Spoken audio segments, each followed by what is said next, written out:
Louvado seja Deus por esse privilégio de poder compartilhar a palavra do Senhor com você novamente. Sem dúvida alguma, isso promove a minha edificação e desejo também que promova a sua edificação. Nós estamos estudando Filipenses, capítulo 2, e hoje nós vamos considerar o versículo 3 e o versículo 4. Nada façais por partidarismo ou vanglória, mas por humildade, considerando cada um os outros superiores a si mesmo. Não tenha cada um em vista o que é propriamente seu, senão também cada qual o que é dos outros. Então, dois aspectos para nós estudarmos e meditarmos com a nossa família, pensando na nossa igreja, nos relacionamentos que temos na igreja como irmãos, como membros. A palavra que aparece, mas por humildade, considerando cada um os outros superiores a si mesmo. Falar desta humildade, do exercício da humildade, da prática da humildade. Depois ele diz, não tenha cada um em vista o que é propriamente seu, senão também cada qual o que é dos outros. E parece que Paulo nos convida aqui a desenvolver uma característica de solicitude, ou sermos solícitos para com o nosso próximo. Devemos preocupar sim com os interesses da nossa vida, devemos cuidar de nós mesmos, não de forma exagerada, mas também devemos dedicar aos interesses, ao cuidado do próximo, se ele tem necessidade, se ele passa por alguma necessidade. Versículo 3, nós temos aí o desafio de pensar, desenvolva uma humildade de servo. Não basta apenas ser humilde, mas é uma humildade do servo Jesus Cristo. Versículo 3 nos desafia isso. Nós devemos praticar a humildade do servo sofredor, do servo Jesus Cristo, que se dispôs a se tornar homem e assumir a forma de servo para nos servir, para resgatar pecadores, para resgatar inimigos seus. Não devemos nos ver melhor do que qualquer outra pessoa. Diante de Jesus Cristo, diante de Deus Pai, todos nós nos encontramos no mesmo patamar, debaixo de uma condenação eterna, e somos resgatados tão somente pela graça dele. Mas desenvolver uma humildade de servo, isso é um grande desafio, tanto no âmbito da nossa família, na nossa vida pessoal como indivíduo, como também na igreja, como liderança de igreja, como servo na igreja, como membro de igreja.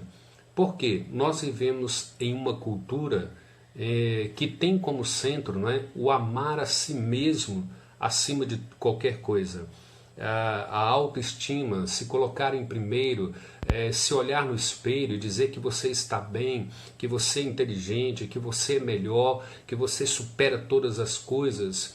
E até mesmo vivemos em uma cultura onde as pessoas têm o prazer da vanglória, de se vangloriar, de se projetar, de se colocar em primeiro lugar, de se apresentar, né, de se expor até mesmo em todas as redes sociais.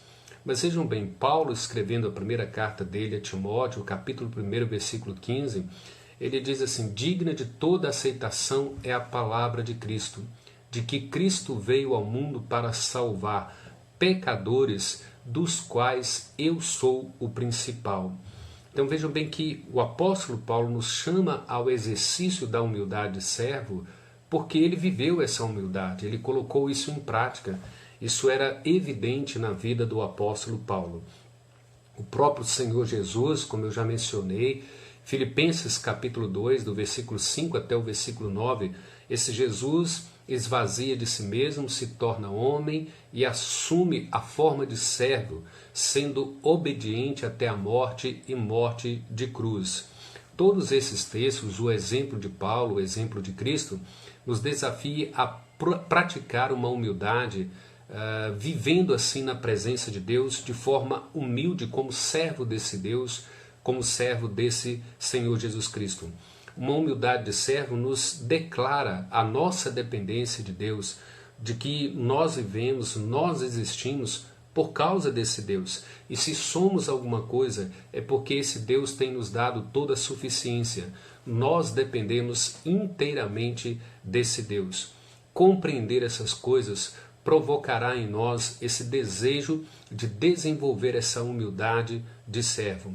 Uma pessoa que vive na presença de Deus por necessidade, ela sabe que ela é pecadora. Ela sabe que ela está ali por causa da graça de Deus, o lugar que ela ocupa, a posição que ela se encontra, os recursos que ela tem, tudo isso é por causa do próprio Deus. Isaías capítulo 6, versículo 4, quando ele viu a glória do Senhor, ele diz que ele era um pecador e ele passa a dizer mais, dizendo que era um homem de lábios impuros e de que ele morreria porque ele havia visto o Deus Santo e todo-poderoso. Então o desafio para mim, o desafio para você é praticar a humildade por um ato de vontade. É você entender essas coisas, essas verdades e assim, eu decido, eu tomo uma decisão, uma postura de viver a humildade, de praticar a humildade, de exercer a humildade por livre vontade, por um ato da minha vontade, uma escolha que eu tenho de colocar o outro, não é, diante de mim mesmo, olhar para a circunstância do outro, me preocupar com a realidade do outro e preocupar com os interesses que o outro tem, no sentido de socorrê-lo, de ajudá-lo, de ser suporte para ele, de perceber o que ele enfrenta, como ele luta. Vejam bem, conforme o versículo 4, 3 e 4, o ensinamento traz para nós uma implicação de que nós deveríamos procurar desenvolver uma característica de solicitude, não é? Ser uma pessoa solícita, ou seja, uma pessoa zelosa em prestar qualquer tipo de assistência.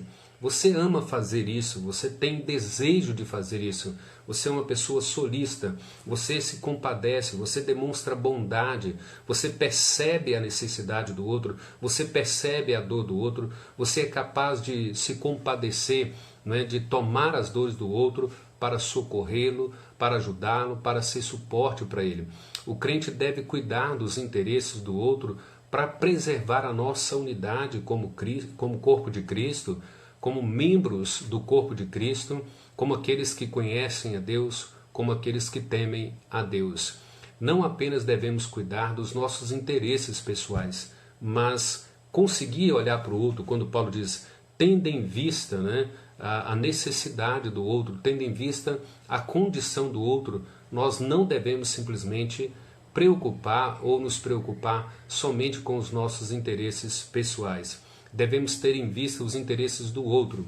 E essa é a natureza do servo, daquele que é humilde, mas uma humildade de servo. Qual que é a característica marcante dele? É que ele tem disposição para olhar para o outro, para servir o outro. Alguns escritores e alguns estudiosos dizem assim, os melhores servos não estão apenas esperando serem convocados para socorrer, para serem solícitos, para prestarem assistência. Os melhores servos, os humildes servos, humildes que têm a posição de servos, eles estão constantemente observando a condição do outro. Eles estão sempre focados em qual é o problema, qual é a necessidade, qual é a dor do próximo. O humilde servo é esse que tem essa característica marcante, essa disposição de se preocupar, de ser solícito, de socorrer, de ajudar e de atender o outro. Então vejam bem, eles estão procurando discernir as necessidades do outro e pensando qual será a melhor maneira para atender a necessidade do outro. Então eles estão ali como que um radar, não é? Radar é aquele que fica ali observando quem ultrapassa, né, na linha, nos limites. E esse humilde servo, ele está ali centrado, focado, pensando, tentando discernir a necessidade, tentando discernir a dor, a aflição, o porquê que ele está assim, porquê que ele se encontra assim, buscando uma melhor percepção para melhor atender e suprir as necessidades do próximo. Temos muita dificuldade, não é? Nós temos observado que Muitos estão procurando achar solução pelos seus próprios problemas, pelos seus próprios interesses, e nós temos muita dificuldade, nós temos uma tendência natural de preocuparmos somente conosco, e não temos uma naturalidade, uma tendência natural de pensar no outro, de pensar no próximo, de conseguir enxergar a dor do outro.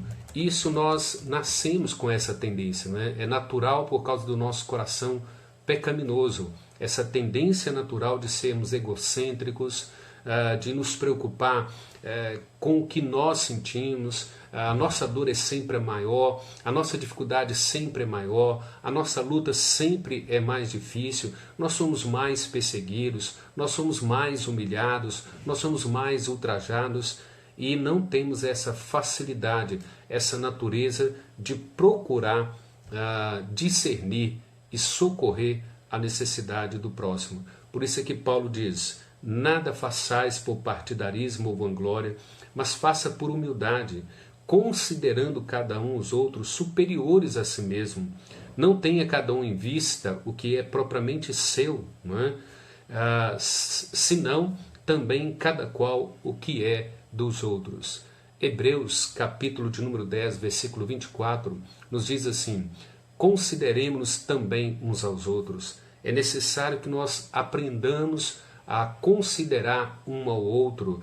Para quê? Para que possamos estimular ao amor e à prática das boas obras.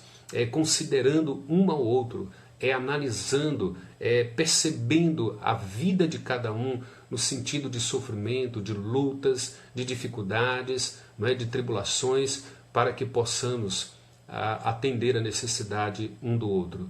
O grande desafio que Paulo coloca nesses dois versículos para nós é que nós venhamos desenvolver a humildade de um servo, mas não de um servo qualquer, a humildade de um servo sofredor chamado Jesus Cristo, o qual se humilhou e assumiu a forma de servo. Ele veio para servir e dar a vida dele em resgate de muitos. Que Deus promova esse desenvolvimento na nossa mente e no nosso coração, e que haja disposição, que o Espírito Santo promova essa solicitude e nos torne pessoas solícitas, que têm zelo, que têm prazer em prestar assistência ao outro. Deus assim nos abençoe, Deus te abençoe, Deus te guarde e te proteja. Até mais, um abraço a todos.